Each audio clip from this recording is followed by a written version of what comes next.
Bienvenue à Défaire le monde, je m'appelle Colin Boudria. Et moi, Emma Berthoud. La question cette semaine, est-ce que au lieu de faire la guerre, on devrait dresser des singes à se battre avec des petits couteaux pour sauver des vies humaines? C'est un peu ça la question? Ouais, c'est pas mal ça la question. Oui, moi je suis absolument convaincu que non. Mais bon. Mais on peut en parler pendant une heure. Quand même pendant une heure. Puis on reçoit un ami du podcast, on peut se dire ça? Oui. Ouais, un ami du podcast qu'on avait reçu pour la première saison, Farnell Morisset, qui est toujours super intéressant, avocat, mais qui n'est pas membre du barreau du Québec, il faut le préciser à chaque fois, parce qu'apparemment, il reçoit plein de courriels de ça. Et qui est vulgarisateur sur les réseaux sociaux, vous le connaissez probablement, toujours super intéressant. Tu peux préciser un peu qu'est-ce qu'il fait? Oui, absolument. Il a étudié en droit à McGill, il a travaillé dans un cabinet d'avocats à New York, et apparemment il est aussi... À New York. Il est aussi... c'est aussi un vulgarisateur TikTok et les réseaux sociaux très connus, et il étudie en philosophie à Londres présentement. Et on a toujours beaucoup de plaisir à le recevoir. D'ailleurs, on était super contents. C'est lui qui nous a relancé parce qu'il disait hey, « Je passe à Montréal, on peut-tu faire un autre épisode? » Puis on avait une question parfaite pour lui qui était justement on peut-tu dresser les singes pour se battre avec des petits couteaux? Fait que dans l'épisode, on parle de véganisme, de droits animaux, de guerre de robots.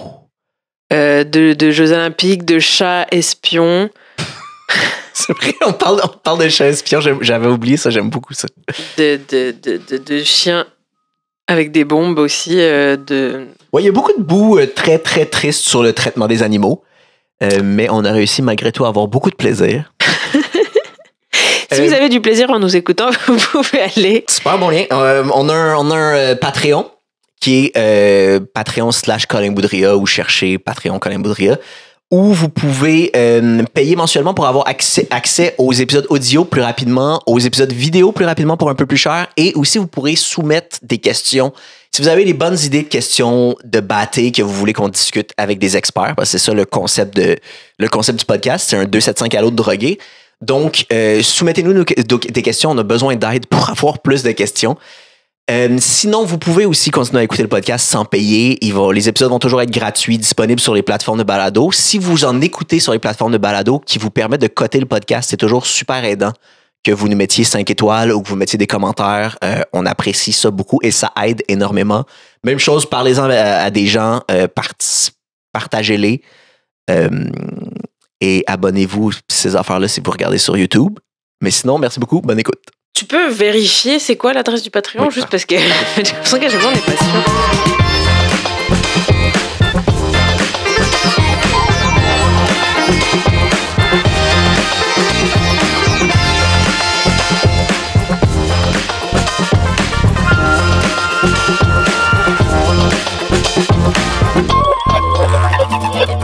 Merci beaucoup d'être là, Farnell. Merci de m'avoir invité, c'est super le fun.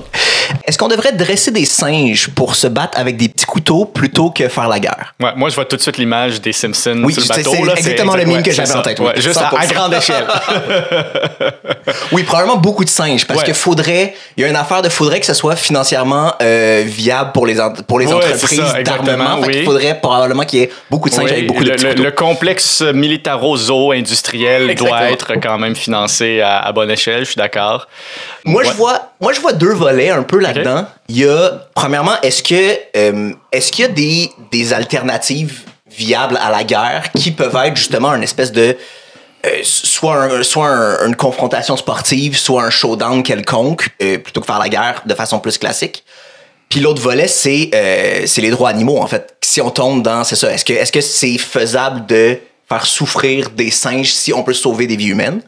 C'est un peu les deux volets que je vois. Je sais pas si vous aviez l'impression qu'il y avait d'autres affaires qui étaient dans la question. Moi, c'est drôle. Moi, là où ma tête va, il y a quand même des implications pour les intelligences artificielles là-dedans aussi, parce que on ne comprend pas entièrement ce qui se passe dans la tête d'un singe, tout comme on ne comprend pas exactement ce qui se passe dans les algorithmes d'une intelligence artificielle, surtout les intelligences artificielles modernes qui sont comme machine learning. Alors, est-ce qu'on a une responsabilité comparable avec les intelligences artificielles en guerre qu'on en aurait avec des singes armés en guerre? Je sais pas. C'est super intéressant. C'est super intéressant si on fait le parallèle avec les droits des animaux aussi, parce qu'on les met selon quoi? Est-ce que c'est parce qu'ils ont une conscience? Est-ce que c'est parce qu'ils ont une capacité de souffrir? On peut sûrement assumer que les intelligences artificielles n'ont pas de capacité de souffrir, même s'ils ont potentiellement une conscience. OK, ouais, c'est super intéressant.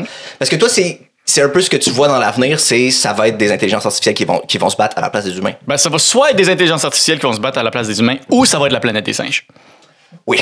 Alors, d'une façon ou d'une autre, la discussion, elle est totalement pertinente. Est-ce que vous trouvez que ce serait viable et que ça aurait du bon sens, justement, que des pays, au lieu justement de se faire la guerre, c'est un truc qui est super public, gars, on va faire un match sportif de, je sais pas, ça serait quel sport, là, probablement le soccer, parce que c'est le sport le plus universel, le plus démocratique. Quoique, probablement que les pays du Nord s'arrangeraient pour que ce soit le hockey sur glace, parce qu'ils veulent que ce soit un sport où tu as besoin de payer. Chaque pays pourrait décider ça va être quoi son sport aussi, là. OK, mais oui, mais comment tu fais un affrontement entre soccer et hockey sur glace, là? Si tu joues au soccer sur glace. OK, on crée un sport. OK, ça, j'aime pas ça.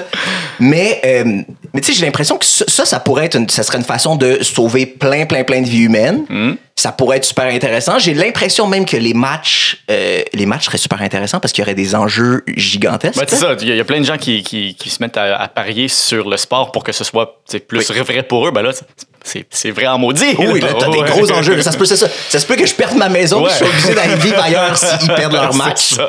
J'ai l'impression que ça... Ouais, les Jeux Olympiques, c'est déjà ça, un peu. Oui, mais c'est des enjeux juste symboliques hyper importants, mais le pays qui gagne va pas envahir l'autre, va pas avoir le territoire. Mais tu sais, ce que tu décris, c'est pas sans précédent historique. À travers des grandes parties de l'histoire humaine, la guerre était largement ritualisée. Au point où, tu sais, dire est-ce que c'est un affrontement, est-ce que c'est un jeu, est-ce que c'est un sport? Bon, ce serait des sports hyper violents, mais quand même, c'était l'objectif, ce qu'on appelle aujourd'hui la notion de la guerre totale. C'est relativement moderne, l'idée qu'une nation au complet se dévoue totalement à un effort de guerre.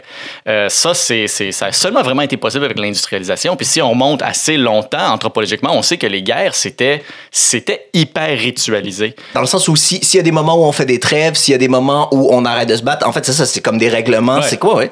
Ultimement, la guerre, c'est comme un sport. Ouais. Oui, OK. Ouais. Et puis, moi, je pense qu'on retourne un peu vers là avec les armes nucléaires. Dans le sens, il n'y a jamais eu, puis souhaitons que ça n'arrive jamais, un affrontement direct entre deux puissances nucléaires parce que c'est juste plus possible. Alors, l'idée de, il faut qu'on trouve un autre moyen de faire la guerre. Présentement, ça semble être des guerres par proxy où on met des puissances qui ne sont pas des puissances nucléaires l'un contre l'autre, puis on les appuie. Mais éventuellement, si on vient au point où, par exemple, dès que tu as la supériorité orbitale, là, tu peux faire tomber des bombes nucléaires n'importe où sur Terre sans la possibilité de représailles. Tu ne peux plus faire la guerre. C'est fini. Alors, il faut qu'on trouve un autre moyen de le faire. Et puis, c'est peut-être là qu'on va retourner vers... là, on a des espèces de jeux diplomatiques. Peut-être que ça va être du sport. Peut-être que ça va être du roche-papier-ciseaux compétitif. Je sais pas, là. Mais puis tu penses-tu que ça marcherait? Est-ce que le perdant, parce que tout ça dépend faut que le perdant respecte le outcome du résultat, parce que sinon il va tout le temps avoir l'option de refuser puis d'être violent, ce qui ultimement finit par être la guerre. Ouais. C'est le moyen le plus primaire de prendre du pouvoir, ça va être tout le temps avec la violence, puis ça va tout le temps rester une option. Si on dit OK, on fait le match sportif, mais que tu respectes pas le résultat. Il faut faire en sorte que le perdant n'a pas le choix.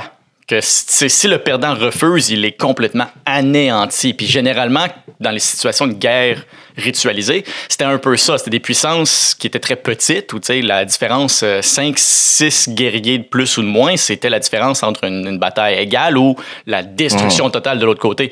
Alors, si tu fais ton jeu de sport, t'arrives à la fin, puis là, les 5-6 personnes qui ont été impliquées pour des raisons peut-être morales, peut-être religieuses, je sais pas, acceptent le résultat, les autres n'ont pas le choix non plus.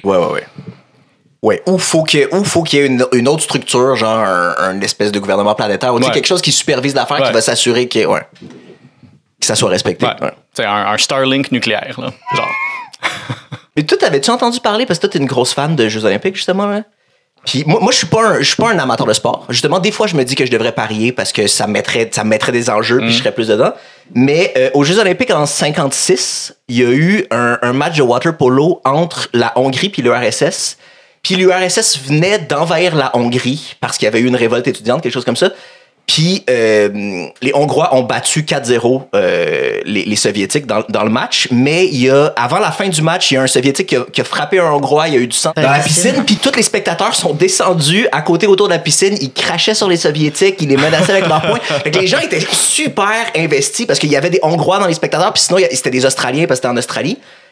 c'était la guerre froide, fait qu'ils étaient contre. Mais tu sais, les gens étaient super investis. Il y aurait quelque chose d'intéressant, j'ai l'impression. Ou tu sais, ça pourrait être des situations. Parce que je veux pas parce que je pense à une situation, on s'imagine des situations de guerre, mais tu sais, si c'est une situation où le résultat, on s'en fout un peu. Genre, je pense il y a une île qui se trouve sur le Strait entre le Groenland et les îles arctiques canadiennes, et le Danemark et le Canada revendiquent. Puis c'est quand même assez connu, les forces canadiennes embarquent, puis généralement, c'est rendu, ils laissent littéralement des cadeaux parce qu'ils se disent les Danois vont s'en venir. C'est rendu un peu une joke, là. Ils changent le drapeau 2 semaines. Ouais, ben, réglons ça par un match de hockey. Créons un précédent international où tout le monde se met d'accord. Tu sais, clairement, on va pas vraiment se battre pour 3-4 roches dans le nord. Là. C'est une toute petite île. Il n'y a même pas assez de place pour... Il n'y a pas de ressources. C'est vraiment juste un principe. C'est juste une ligne sur une carte qu'on n'est pas d'accord.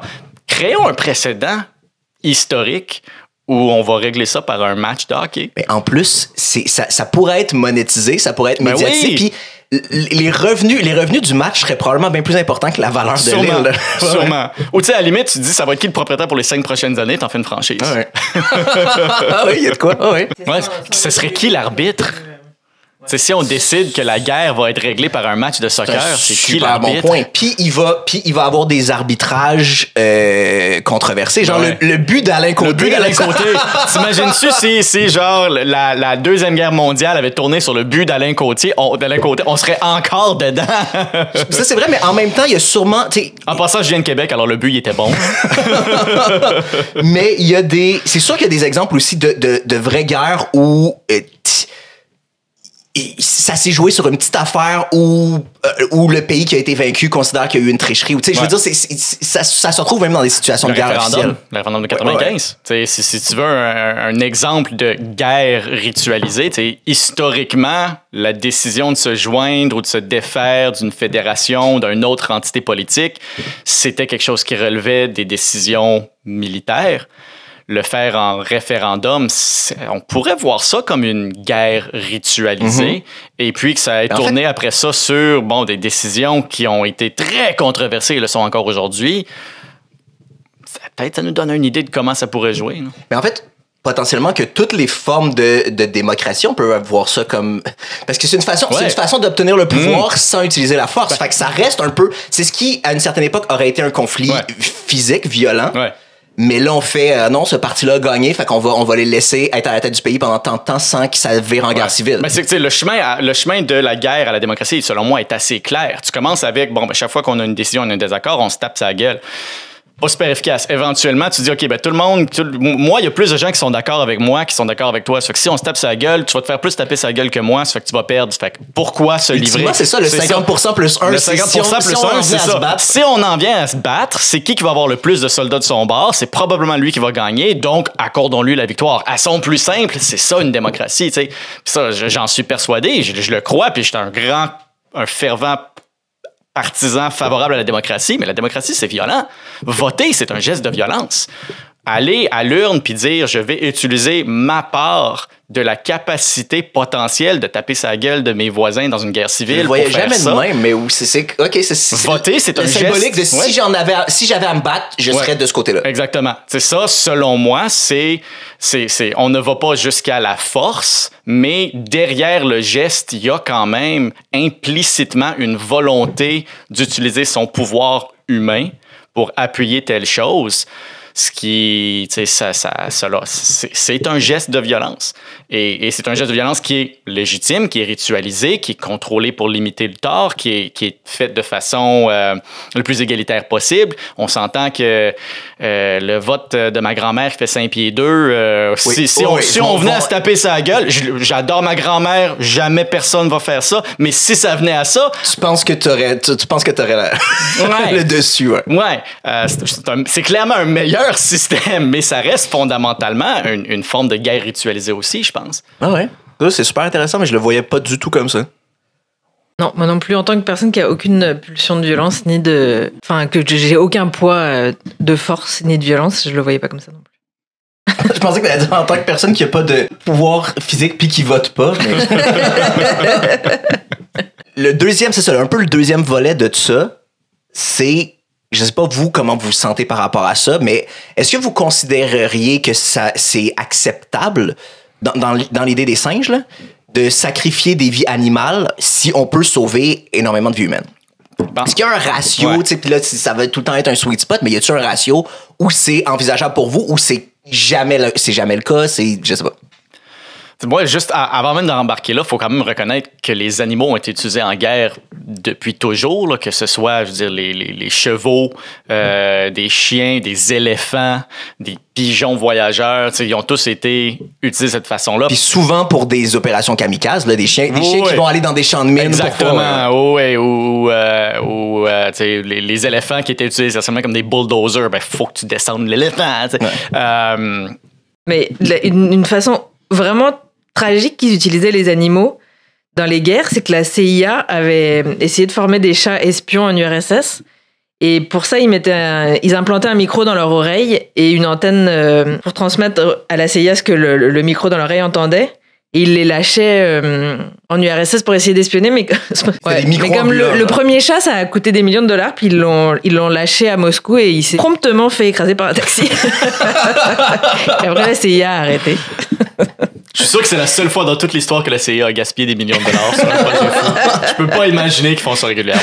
Mais surtout que, tu sais, moi sur TikTok, j'ai beaucoup de comptes de des gens qui mettent genre une GoPro sur leur chat, puis tu fais juste le suivre dans la journée, puis il fait vraiment n'importe quoi. Là. C'est sûr.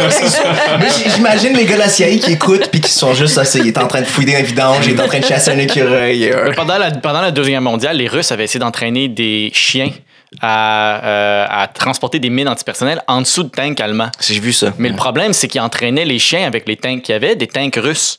Ah non! Alors, quand ils laissaient lousse, les chiens regardaient. Ah oui, ok, ben voilà le tank que je t'habituais. Ils couraient en dessous de leur propre tank, ils faisaient sauter leur propre tank. Alors, ils ont mis fin au projet aussi. C'est con. Ils sont pas bons. Puis là aussi, tu sais, la responsabilité du chien, on s'entend. Je faisais ce qu'il était en train de faire. C'est ça, c'est vraiment, l'erreur est vraiment humaine. Alors, si on va armer des chimpanzés et des gorilles, il faut qu'on comprenne très, très, très bien la psychologie des chimpanzés et des gorilles. Dans le fond, je suis favorable à la recherche là-dessus, juste pas à l'exécution, parce que ça va mener à plein d'autres connaissances. Oui. Tu serais, OK, c'est ça. Il faudrait qu'on le fasse pendant une couple d'années sans que ça donne. Faudrait que la CIA dépense des millions de dollars à le faire pour réaliser que, dans le fond, c'est une idée vraiment stupide, puis après ça, ils rendent toute leur recherche publique. Ou que on fait la guerre avec des singes, mais c'est pas des chimpanzés, c'est des bonobos. Puis des deux bords, ils commencent juste à tout coucher ensemble parce que c'est leur façon de résoudre les conflits. C'est ça leur guerre ritualisée. Oui, c'est ça. Ouais. T'es comme finalement, on a aucune idée qui a gagné, mais eux sont bien contents. Moi, ma crainte, ce serait vraiment plus littéralement Planète des singes style. Si on fait ça, puis les singes décident qu'après ça, ils veulent pas rendre les armes, qu'est-ce qu'on fait? Mais c'est-tu vraiment quelque chose qui t'inquiéterait? Ou parce que moi, je pense pas. Tu sais, je pense que les singes définitivement ont une conscience, ils sont super intelligents, mais je pense pas. J'ai pas l'impression du peu de connaissances que j'ai qu'ils seraient intelligents au point de pouvoir s'organiser non plus. Ils seraient dressés pour se battre, ils seraient capables de l'accomplir, mais je pense pas qu'après ça, il y aurait l'intelligence de s'organiser contre les humains en général. Mais une petite bande d'une vingtaine de singes qui viennent à identifier que, OK, ben là, les gens qui nous ont dressés, là, ils viennent nous remettre dans les cages, puis moi, je veux pas, puis attends, je sais que cette chose-là, entre les mains, si je la pointe à quelqu'un, puis je fais ça, il va plus être capable de me prendre. Je parle pas d'une résistance organisée, là, semi-organisée quand même, mais est-ce qu'on va être obligé de les relâcher dans la nature avec des M16? Tristement, probablement, qu'est-ce qu'on ferait, c'est ils seraient tous abattus après qu'on ait gagné le conflit. Ils seraient euthanasiés, puis on garderait probablement leur stock génétique en se disant si jamais on a besoin, on peut en créer d'autres en 3-4 ans. Genre. Si c'est pas. Mais ça revient essentiellement à dire la guerre, c'est mauvais. On est tous d'accord que la guerre, c'est mauvais. Il y a personne qui se lève le matin et qui dit ouais, je pense que c'est une bonne chose qu'on va envoyer des êtres humains s'entretuer de l'autre côté de la planète ou en avant de chez nous. Il y a personne qui veut ça. Mais en se disant, si on sait qu'il va falloir qu'il y ait quelqu'un qui meurt en guerre, est-ce qu'on préfère que ce soit des humains ou des animaux? Oui, les humains étant des animaux. Est-ce qu'on préfère que ce soit des humains ou des animaux non humains? Et puis... Ben c'est 100% ça ma question. Puis moi, j'en ai parlé un peu à des gens, puis il y a des gens pour qui c'est assez radical de... La guerre, c'est horrible, mais au moins, dans une certaine mesure, souvent, les soldats qui vont aller à la guerre sont un peu consentants, sont exploités financièrement de plein de façons, mais sont un peu consentants, puis les animaux le seront jamais. Fait qu'il y a des gens qui ont vraiment une affaire. Non, on va pas forcer des animaux à se battre à notre place. Moi, j'essaie d'être sensible à ces affaires-là, puis d'être un peu antispéciste, mais j'ai vraiment le réflexe de la vie des animaux qui sont pas humains a quand même moins de valeur. Là. C'est vraiment hiérarchisé comme ça pour moi, comme pour, j'ai l'impression, beaucoup de monde. Fait que moi, dans un cas comme ça, ou même dans certains cas de tests médicaux sur les animaux, je pense que ça peut être acceptable si on est sûr que... Parce que le problème avec les tests médicaux sur les animaux, c'est que je pense que souvent, c'est pas fiable. Ouais. Mais si on peut être sûr qu'on sauve des vies humaines, moi, j'aurais pas tant d'objections morales à sacrifier des animaux. Ben, dans la mesure que c'est nécessaire, ouais. Mais c'est bien mieux d'envoyer des robots, mais... Ben c'est ça va être, exactement, ça va être des drones, ça va pas être... Oui. C'est pour la forme, la question. Exactement, mais... Puis surtout, pourquoi des singes? Pourquoi pas un animal moins? Pourquoi pas des poulets, tant qu'à ça? Parce que, tu sais, moi, en plus, j'hierarchise les animaux selon leur niveau de conscience aussi. Je serais beaucoup plus à l'aise de sacrifier des poulets que des chimpanzés, genre. Ouais. Fait que oui, pourquoi pas des petites poules avec des petits couteaux, genre. Ouais, justement, je pense que c'est très intuitivement correct ce que tu dis. Si on imagine, on prend un code génétique humain, mais on fait un changement de 1% pour que ce soit 99% un humain, 1% une poule. Puis on dit, ça, c'est pas un humain, ça, c'est pas grave. On aurait tous clairement un problème moral avec ça. Ce serait évident. Alors, ouais, je pense que c'est un facteur C'est un important. excellent point, ça. Ouais. Mais je veux juste dire que toi, tu parles des animaux comme si c'était vraiment naïf, mais il y a beaucoup d'animaux qui font la guerre et ça a été observé. Et il y a un livre... Mais organisé? Ouais. Il y a un livre, Quand les animaux font la guerre, de Loïc Bolache. Et par exemple, les chimpanzés, ils font la guerre, mais vraiment de manière rituelle. C'est que les mâles qui y vont pour gagner du territoire. Ils se mettent en file indienne, ils font le silence avant d'attaquer et ils se jettent sur les camps adverses. Et ça a été observé. Et la première, c'était Jane Goodall qui l'a observé. Et c'était un bain de sang. Genre, il avait éventré un autre chimpanzé, il buvait son sang dans ses mains comme ça. OK, dans le fond. Non, mais là, t'as encore plus peur. Là, je suis con parce que là, ma théorie de la planète des singes devient de plus en plus vraie. Mais oui, mais les chimpanzés ont la réputation d'être super violents, ils arrachent des têtes puis des trucs comme ça. Mais OK, mais je savais pas que... OK. Et c'est des guerres de territoire. Organisé au point de... Mais dans le fond, pour les droits des animaux, on devrait les armer comme ça, genre après ça, on va plus jamais niaiser avec, là. T'imagines-tu la journée que tu vois une ligne de chimpanzés en silence devant toi, juste avant qu'ils se mettent à crier puis de démembrer le monde puis pour le sang de leur crâne? Moi, plus jamais je vais questionner l'importance des réserves, là. Les singes, on va dire quel territoire tu veux, oui, c'est correct, c'est à toi, c'est beau, s'il te plaît, viens plus. Les contrebandiers seraient vraiment surpris. Ouais, c'est ça. Mais tellement, les gorilles qui se font abattre par les braconniers, ce serait drôle de les armer, voir ce que ça ferait. Ouais, parce que moi aussi, j'hiérarchise la vie humaine et il y a... parfois, on se dit, les braconniers, est-ce qu'ils sont dans le top de la hiérarchie des vies humaines? Je sais pas. Vu qu'ils font quelque chose que tu trouves déplorable. Ouais. Ben, je ne souhaite pas la mort de braconnier, même si je suis évidemment contre le fait d'être braconnier. Mais ce qu'on pourrait dire, à la limite, c'est pas nous qui ont tué le braconnier, là. Exactement. Ce serait juste réégaliser la bataille. Dans une certaine mesure, c'est le braconnier lui-même en allant faire une action qui. Ouais. Parce qu'il y a sûrement déjà des gorilles qui tuent des braconniers parce qu'ils sont super forts. Parce que, tu sais, le gars là qui vivait avec les ours, et quand il s'est fait manger par les ours, tout le monde s'est moqué de lui. Là, c'est lui qui s'est mis dans cette situation-là. Ouais. Mais mais ça, c'est super intéressant. Et il n'y a pas que les chimpanzés, les suricates aussi, ils font des danses de guerre et il y a plusieurs espèces qui font des vraies guerres. Les suricates, c'est comme Timon dans Timon et Pumba. Ça, je voudrais voir, par exemple. Ça a l'air adorable. Une guerre de suricates. On pense même moi, j'ai vu des documentaires où les loups, ils vont comme justement ils vont marcher littéralement le long de leur territoire qui est défini au pied près. Ils vont se montrer les dents d'une façon qui est prévisible, qui est toujours en escalade de l'agression. Ça aussi, c'est un rituel avant de finalement se sauter dessus. Puis souvent, la raison d'être de ces rituels-là, c'est qu'il y en a un qui décide, finalement, non, il a l'air d'avoir des pas mal plus grosses dents que moi. Oui, c'est que ça va arrêter avant le conflit. Ouais, c'est ça. Puis on revient à l'importance des rituels. Mettons, là, on va aux Jeux olympiques, puis on réalise, on s'est toutes fait péter par le Cambodge. Clairement, le Cambodge, ils ont une façon de faire des gens qui sont... si on va en guerre contre eux, ça va être tough. Peut-être qu'on va les laisser aller un petit peu. Mais t'as-tu l'impression que c'était un peu ça le but à la base? C'est, OK, on démontre qu'on est physiquement supérieur, qu'on est super bien entraîné, fait que ce pays-là va pas risquer de nous envahir parce qu'ils ont l'impression qu'on va les torcher à la guerre aussi? Ça envoie un signal que ça va être plus cher. Et puis, tu sais, malheureusement, la guerre aujourd'hui, c'est largement une question d'analyse de coût-bénéfice. Puis si tu arrives à l'impression que, on remonte par exemple aux Jeux olympiques où les Soviétiques utilisaient probablement les Jeux olympiques comme façon pour tester leur programme de surhommes, de super soldats. Si tu arrives et tu dis, ouais, on n'est vraiment pas capable d'accoter ça, tu dis, on pourrait, par des moyens technologiques, par des moyens détournés, autrement, on pourrait quand même gagner, mais c'est que ça va être beaucoup plus difficile de le faire, ça va être plus cher, ça vaut peut-être pas la peine, c'est peut-être plus facile de négocier. C'est une espèce d'équivalent moderne de justement se montrer les crocs, se montrer les dents, dire, écoute, si tu veux qu'on se pogne, on va se pogner, mais voici ce que ça va te coûter comme, voici ce à quoi tu t'opposes.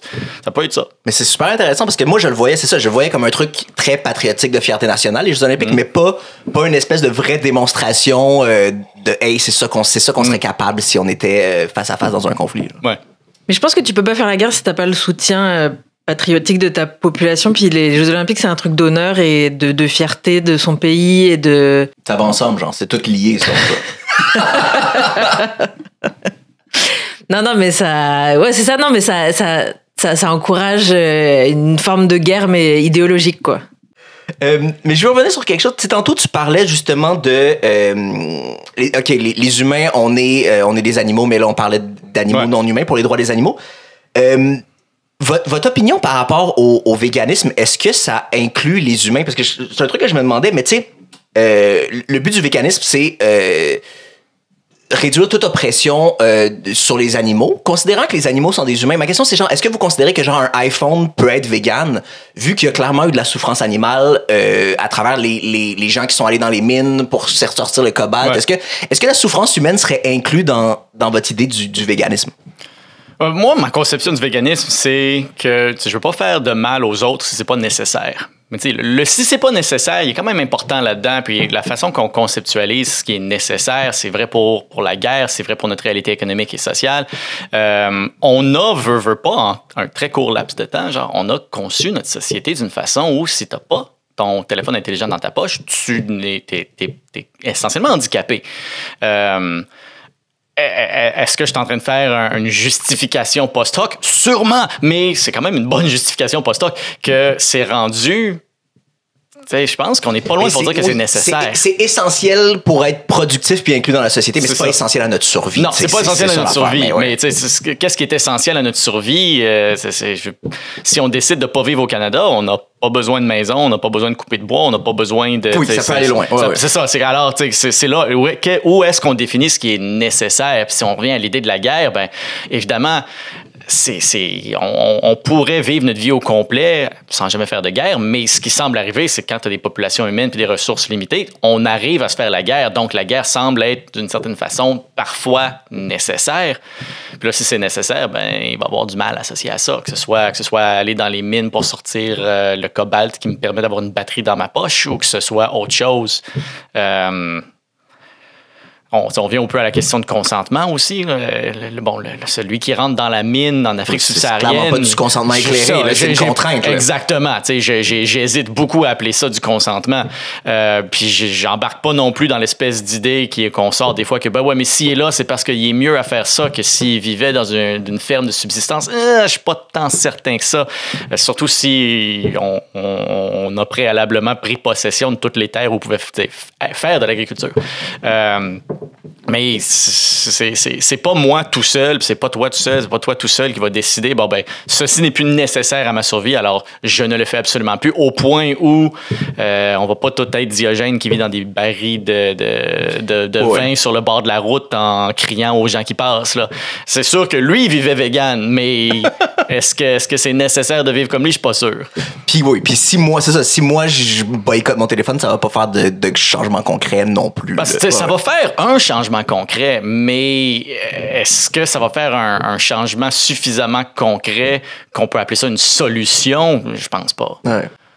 Mais je trouvais ça, puis j'y pensais aussi justement en parallèle avec la guerre de...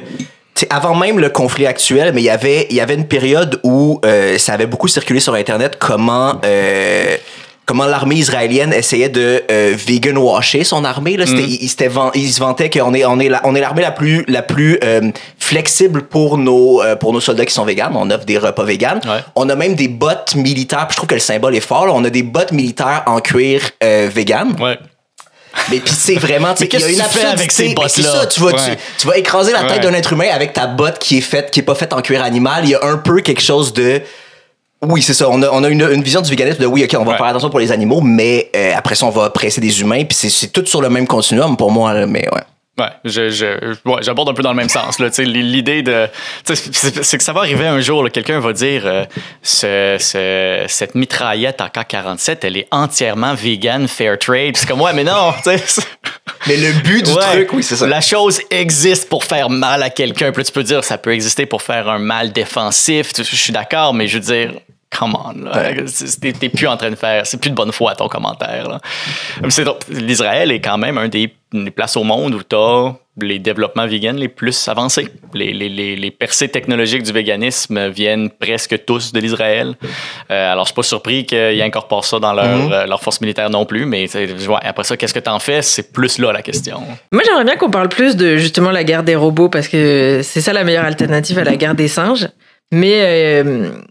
il y a des moratoires, c'est parce que c'est comme les voitures autoconduites, là, faut aussi donner un sens moral à des intelligences artificielles. Oui. Ouais. Surtout que les champs de bataille vont être exactement comme les voitures autoconduites, que ça va être bloqué vraiment vite, puis il y a des générales qui vont être obligés d'aller faire des affaires. Il y a le IT de chaque équipe parce que ça va être tout le temps bloqué, les robots qui se battent. Mais OK, excuse, finis ton non, mais c'est ça, mais... Non, je voulais juste lancer la conversation là-dessus, parce que évidemment, ils veulent empêcher le fait que les robots soient là pour tuer des hommes. Ce serait des robots contre des robots, mais dans ce cas, c'est super facile d'arrêter la guerre des robots. Tu fais juste te pointer au milieu du champ de bataille s'ils n'ont pas le droit de tuer les humains. Enfin... Donc, en voilà une forme de guerre ritualisée. Une fois que tous tes robots ont battu tous les robots de l'autre bord veut plus se battre, là, parce qu'il va perdre contre tes robots. Alors, on est en train de... Notre guerre, c'est Robot Wars, genre. Oh, ouais.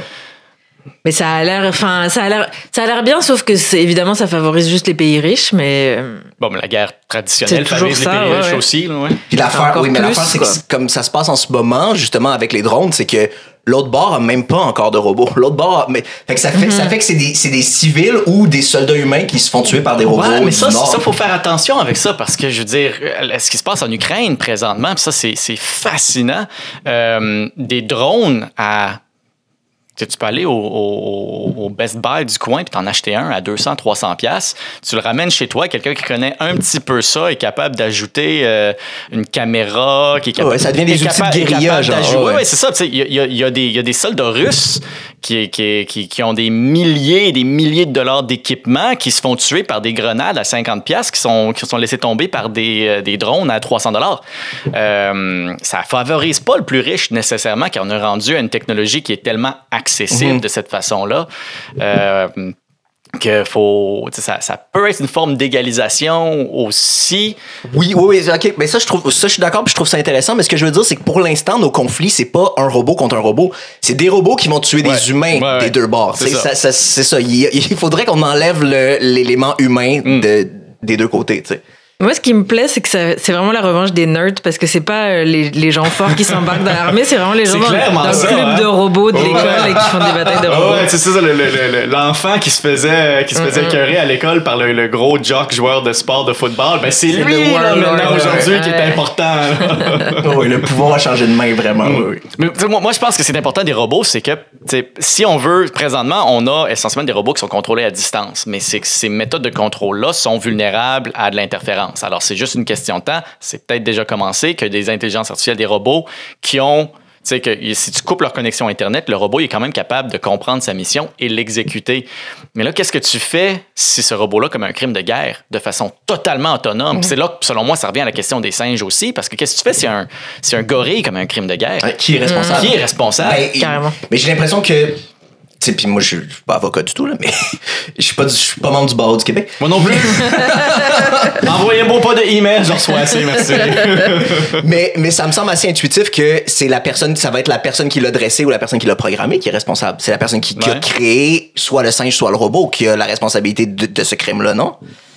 J'ai l'impression que ça va de soi, mais OK. C'est parce que si c'est un soldat humain, un soldat qui agit à l'extérieur de c'était quoi ses ordres, c'est ce soldat-là individuel, selon les lois internationales, qui est responsable. Son capitaine, son commandant ne sera pas responsable. Si le commandant lui ordonne de commettre un crime de guerre, là, il y a la responsabilité. Mais si ça vient pas d'un ordre clair, de quelque chose qui peut être dit, ça c'est ton ordre, fais-le, et il agit par lui-même pour commettre un crime de guerre, le soldat est individuellement responsable. Ah, sérieux? Oui, la responsabilité finit là, parce que c'est un crime individuel.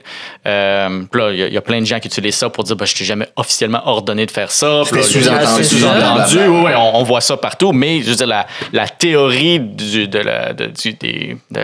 droit de la guerre internationale, c'est un geste non sanctionné, même pas officieusement sanctionné par un soldat, qui est un crime de guerre. C'est juste le soldat individuel qui a cette responsabilité-là. Alors, c'est quoi le parallèle avec un gorille? C'est quoi le parallèle avec un drone? Je sais pas. Il va falloir qu'on réponde. Oui, mais je pense que si on check comment on les traite en ce moment, on considère pas qu'ils ont une vraie agentivité. Ouais. Fait que j'ai l'impression que c'est la personne c'est la personne qui l'a mis dans cette situation-là, qui est la seule personne qui a une agentivité là-dedans, qui va être responsable. Mais ouais, je sais pas, j'avoue. Mais c'est bizarre parce la façon que les militaires sont formés, et ils les pompent de testostérone, ils leur hurlent dessus, ils leur enlèvent toutes les émotions, et c'est sûr qu'ils les lancent dans une ville où il reste juste les femmes, c'est sûr qu'ils vont commettre des crimes de guerre horribles, et c'est bizarre de les juger c'est jamais arrivé individuellement, qu'une armée prenne une capitale d'un autre sans qu'il y ait comme un blackout médiatique de 2 jours, puis on se demande pas trop pourquoi. Alors ouais, c'est pas sanctionné, mais mettons tout le monde fait... Et on passe à autre chose. C'est un peu hypocrite parce que me semble qu'il y a des affaires aussi de les soldats qui sont les plus efficaces, c'est ceux qui tirent les plus vite, donc qui réfléchissent le moins. Ben oui. Fait qu'après ça, tu peux pas lui dire, hey, t'es responsable d'avoir fait ça quand je t'ai entraîné à pas réfléchir. Exactement, ils leur enlèvent leur libre agent. Pour vrai, ils les forment de façon à ce que tout ce qu'ils font, c'est réagir aux ordres sans réfléchir. C'est absolument ça. C'est vraiment bizarre. Je suis hyper surprise que ce soit ça la règle. C'est encore pire que je pensais à la guerre. Ça va être la conclusion. La conclusion, c'est la guerre, c'est mal. Nice. Ouais, ne faisons pas la guerre, guys. On a réglé le problème. Est-ce que tu as l'impression que ça pourrait changer dans le temps? L'antispécisme va se répandre un peu, puis justement, l'oppression envers les animaux va être éventuellement, potentiellement vraiment inacceptable? Ou tu as l'impression que c'est quelque chose qui est vraiment dans notre instinct de on est ces êtres-là, on est des humains, fait qu'on va tout le temps vouloir défendre des humains par rapport à d'autres espèces? Je pense qu'il va toujours avoir la priorité de défendre des humains avant les autres espèces. Puis ça, je pense que ça ressort de tous les autres traits de psychologie qu'on reconnaît. On a tous un biais favorable pour les gens qui nous ressemblent avant de ceux qui nous ressemblent pas.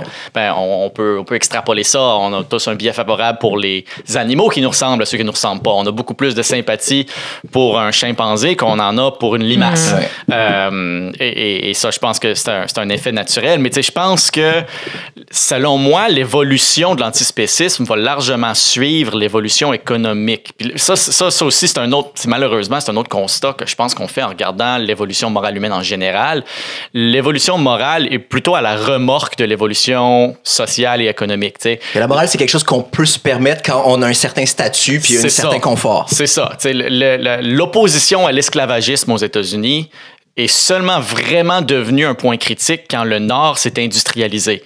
Parce que là, c'était économiquement préférable pour la classe économique dominante de ne plus avoir l'esclavagisme. Ça n'a jamais été un cadeau, ultimement. Non, c'est ça. C'est jamais un cadeau. Et alors, je pense que si on parle d'antispécisme, à mesure que les alternatives à la viande ne deviennent pas moralement préférables, mais plutôt moins chères, éventuellement, on va venir au point où on va intérioriser une décision morale qui était en réalité une décision économique. Puis on va venir à se dire...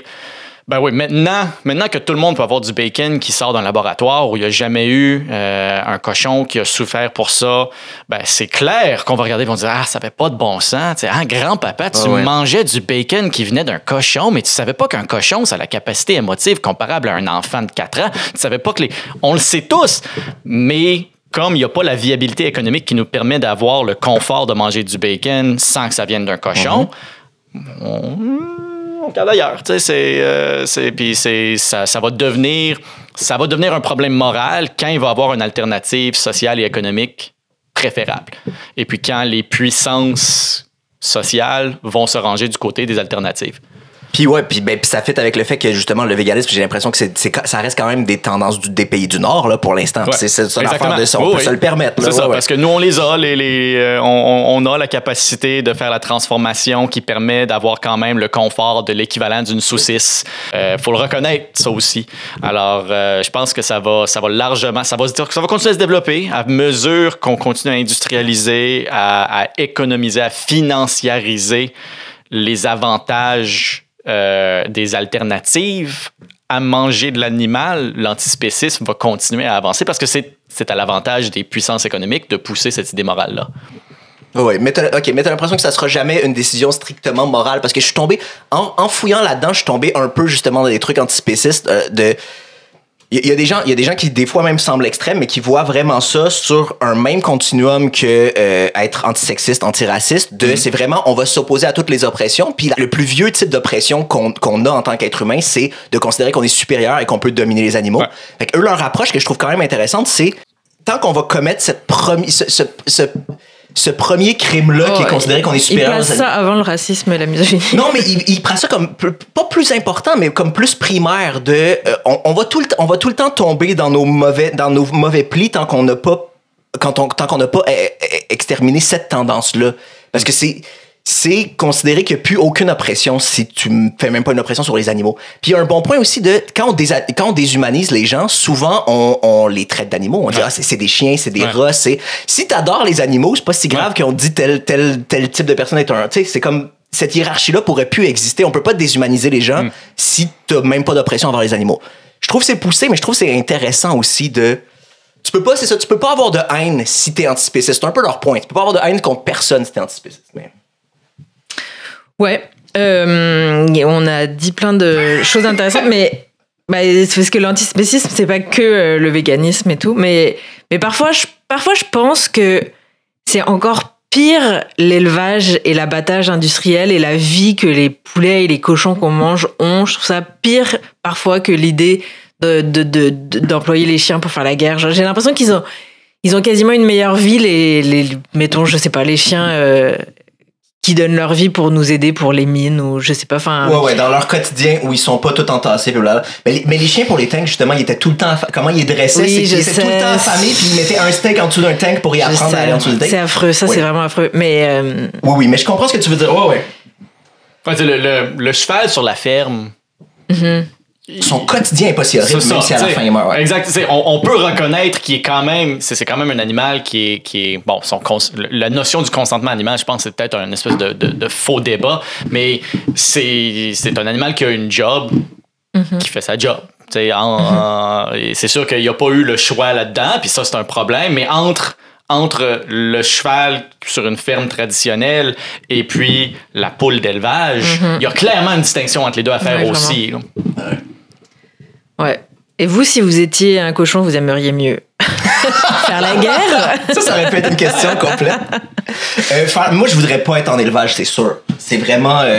Moi, étrangement, quand j'ai choisi d'être végétarien, c'était même pas pour la notion de tuer un animal, c'était vraiment... Parce que j'ai appris des trucs sur leur quotidien et sur la souffrance psychologique. C'est vraiment bizarre. Oh. C'est comme si j'étais pas capable de sympathiser avec le fait qu'on les tue, parce que j'étais comme, c'est pas si grave, tous les animaux meurent à un moment donné, mais savoir qu'une vache peut être dépressive parce qu'on y enlève son veau, des trucs comme ça, là je connectais beaucoup plus. Genre, c'est la souffrance morale. Fait que moi, je voudrais être le plus possible dans quelque chose qui ressemble à un environnement naturel, mais en même temps, les cochons sont...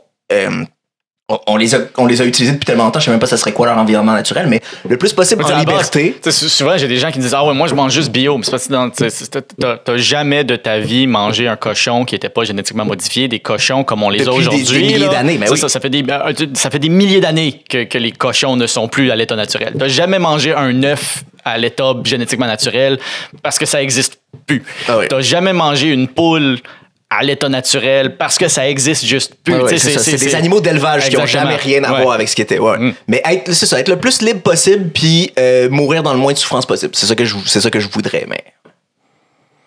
C'est une idée de ce que tu veux dire en tant que cochon. C'est vraiment intéressant. C'est une question qui est importante parce que pour moi, ça revient toujours à la question de est-ce que je veux pas faire de tort si c'est pas nécessaire. Je veux pas faire mal à quelqu'un si c'est pas nécessaire. Puis dans quelqu'un, j'inclus les animaux.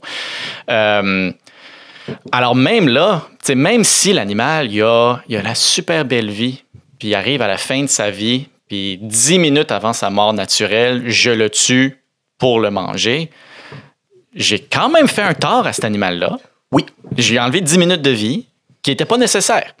Et puis, c'est que même si on recule encore, on lève encore un niveau plus loin que ça. Si j'ai élevé l'animal toute sa vie pour éventuellement le manger, ben l'animal, pendant toute sa vie, va avoir mangé des choses que moi, j'aurais pu manger à la place. Mm-hmm. Et puis ça, c'est juste une réalité mathématique. Mm-hmm. Là. Un animal va consommer beaucoup plus de calories qu'il va nous donner dans son corps quand on le mange. Alors, oui, il y a tout la perte, elle est exceptionnelle. On parle de pays riches, pays pauvres. Oui, le mouvement du véganisme est largement plus développé dans les pays riches, mais c'est parce que c'est dans les pays riches où on consomme le plus de viande. La plupart des pays en développement consomment une infime fraction de la viande juste parce que c'est pas rentable. Parce que c'est pas rentable, parce que ça coûte trop cher. Nous, la raison qu'une saucisse coûte à peu près aussi cher au kilo que du riz, c'est parce qu'on a subventionné à mort la saucisse. Ça, c'est intéressant parce que tantôt, quand tu disais justement quand les fausses viandes vont être aussi accessibles, on va le faire. Mais là, en fait, c'est la viande est zéro rentable. Elle est juste hyper subventionnée. C'est ça. Si on voulait payer le vrai prix du blé versus de la saucisse, ben, tu sais, le porc qui a donné la saucisse, il a vécu toute sa vie à manger du blé qu'on aurait pu manger à la place. Ou, tu sais, autre chose. Puis là, il y a des gens qui disent non, le porc, on lui nourrit de la scrap. OK, ben, dans ce cas-là, t'es en train de dire que t'es en train de manger quelque chose qui a mangé de la scrap toute sa vie. T'es pas en train de faire un argument bio. Mais bon, je pense à autre chose. Si un porc peut le manger, un humain peut le manger. Ça, c'est la simple réalité biologique. Alors, toute l'énergie que le porc a dépensée, qui est perdue, ben, j'aurais pu le manger à la place. Puis si demain matin, on faisait ça, le ratio est à peu près 10:1. Ben, ça veut dire que le prix du blé tomberait à 1/10 de son prix actuel, puis on pourrait nourrir la planète au complet pour très, très peu cher. Je suis surpris que ça soit pas utilisé comme moyen de conversion plus ça, le côté comme calorico-économique. C'est juste mathématique. Même si tu te fous du bien-être des animaux, même si tu te lèves chaque matin puis tu donnes un coup de pied à ton chien. Ça a plus de sens. C'est économiquement inefficace manger de la viande parce que la viande que tu manges va avoir mangé beaucoup plus de calories que l'animal va te donner. C'est juste ça. Pour moi, tous les autres arguments, c'est de la morale, c'est intéressant, c'est des raisons super. Je veux dire, moi, je le fais pour des raisons morales, d'abord et avant tout, mais l'argument économique, il est imbattable, selon moi. Là. On sait, il y a des gens qui ont vécu leur vie au complet, qui sont morts à 100 ans et plus. Il y a des gens qui gagnent des médailles olympiques. Il y a des gens qui ont des PhD, qui ne mangent aucun produit animaux. Alors, on n'en a pas besoin. Ce n'est pas nécessaire. Alors, après ça devient, mais comment tu justifies? Tu peux pas le justifier de façon économique. Tu peux pas... Il y a des gens qui peuvent le justifier. Il y a des justifications qui relèvent un peu des notions spirituelles, dans le sens la nature veut qu'on consomme d'autres animaux. Si tu veux faire du religieux, j'embarque pas, mais je questionne pas non plus. Mais à l'extérieur des justifications, disons, religieuses, t'as pas une justification économique, t'as pas vraiment une justification morale avec ce qu'on connaît maintenant des animaux. Alors, qu'on les mange, qu'on les envoie à la guerre, qu'on fasse autre chose, faut prendre ça en compte aussi. Puis à quelque part, faut soit que t'assumes que tu vis pas entièrement tes valeurs si tu décides de faire ça, ou que tu arrives à... Peut-être que tu peux questionner une des prémices, puis je veux dire, il y a des gens qui le font, puis ça peut être ça aussi. Là. On est vraiment loin des chimpanzés qui ont des couteaux, là, mais ça, on reste à l'intérieur.